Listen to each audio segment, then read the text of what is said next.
No one and nothing will ever hurt you again. Not because the world has transformed, but because you have undergone a profound change. The pain that once seemed to come from external sources was, in fact, deeply rooted in your own perceptions and the meanings you attached to those experiences. It was the narrative you constructed around those events, the access you granted to others, and the story you told yourself about being weak, unworthy, or broken that truly caused the harm.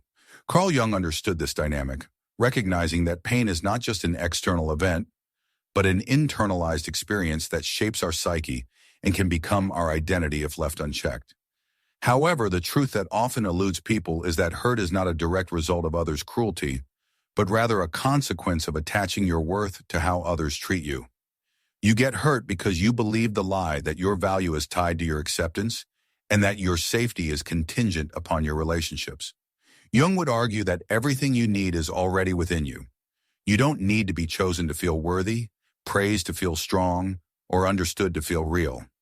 The shift occurs when you stop handing over the keys to your emotional well-being, when you cease trying to be understood by those who aren't even listening, and when you stop investing in people who wouldn't notice if you disappeared. This isn't about becoming cold or distant. It's about becoming clear and recognizing that the more you abandon yourself to protect others, the more vulnerable you become to them. As Jung said, a man is not hurt so much by what happens as by his opinion of what happens. That opinion, that story, is under your control now. Looking back at every wound, whether it was a relationship that made you feel insufficient, a parent who conditioned you to believe love had to be earned, or a friend who vanished when you needed them most, you realize that these experiences taught you the wrong lesson. You learned to believe that you had to be more, perform, and sacrifice your truth to avoid being abandoned again. However, this isn't protection, it's self-erasure. Now you understand that boundaries are not mean, they're medicine. Walking away is not failure, it's self-respect. Being soft without standards is not weakness, it's self-destruction. This clarity changes everything. You no longer fight to prove your value. You embody it. You don't explain your distance, you own it. You don't tolerate behavior that threatens your peace, not because you're angry, but because you're done negotiating with chaos. Jung's words echo through this journey. I am not what happened to me. I am what I choose to become. And now you choose to become untouchable, not in arrogance, but in alignment. You choose to become someone who no longer lives in emotional debt, someone who doesn't wait to be seen because they have already witnessed themselves. When you reach this point, nothing and nobody will ever hurt you again because you no longer abandon yourself to keep others close. Your peace is no longer a transaction. It's not earned through approval or maintained by walking on eggshells. It's yours, built, not borrowed, integrated, not inherited. This is the journey toward individuation, the lifelong process of becoming who you were always meant to be. Beneath the roles, beyond the wounds, past the survival masks. When you achieve this inner stillness, you stop reacting to chaos. You no longer get pulled into drama, you don't shrink to fit expectations, and you don't exhaust yourself trying to rescue those who aren't ready to heal. You just watch, observe patterns, see the emotional bait, and hear the manipulation disguised as concern. But you don't bite because now you recognize the difference between noise and truth. The noise wants your attention. The truth needs nothing. It just is. You've become unbothered, not in arrogance, but in authority, not in denial, but in discernment. You understand that the person who has the power to hurt you the most is the one you've handed the most of yourself to. But now that access is no longer on autopilot. You move with intention, give slow, observe long, and attach consciously, not because you're guarded, but because you're aware.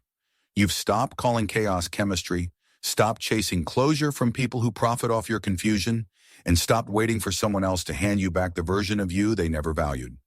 You took it back yourself, piece by piece, in silence, in solitude, in choices no one applauded.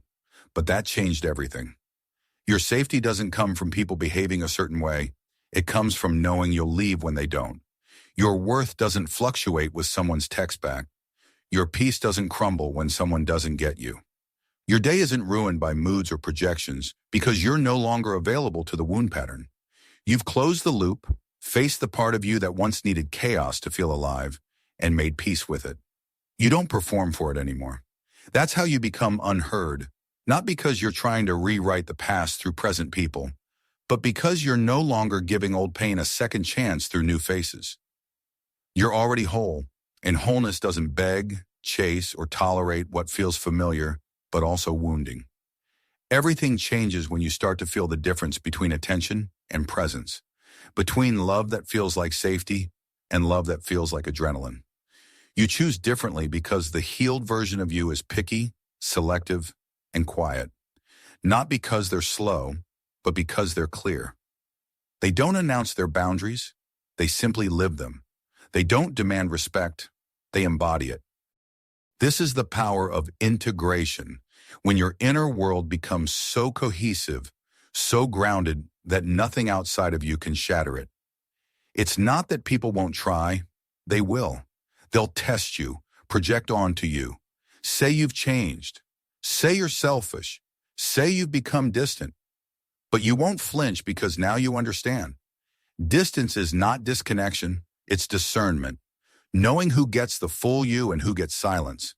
It's knowing when to engage and when to exit, understanding that peace is not found in being loved by everyone, but in not needing to be. You no longer bend to earn peace, you hold still and let the room shift around you. And those who are meant to stay will respect the silence, match your emotional pace, and bring clarity, not confusion. Everyone else will fade, and you'll let them with grace without guilt, because you've stopped feeling responsible for everyone's comfort. You've stopped translating your boundaries into softer language and carrying the emotional labor of people who refuse to carry their own growth. You've returned home to yourself, to the part of you that doesn't need to prove anything, to the part of you that knows. The more healed you are, the less reactive you become. And the less reactive you become, the more untouchable you feel.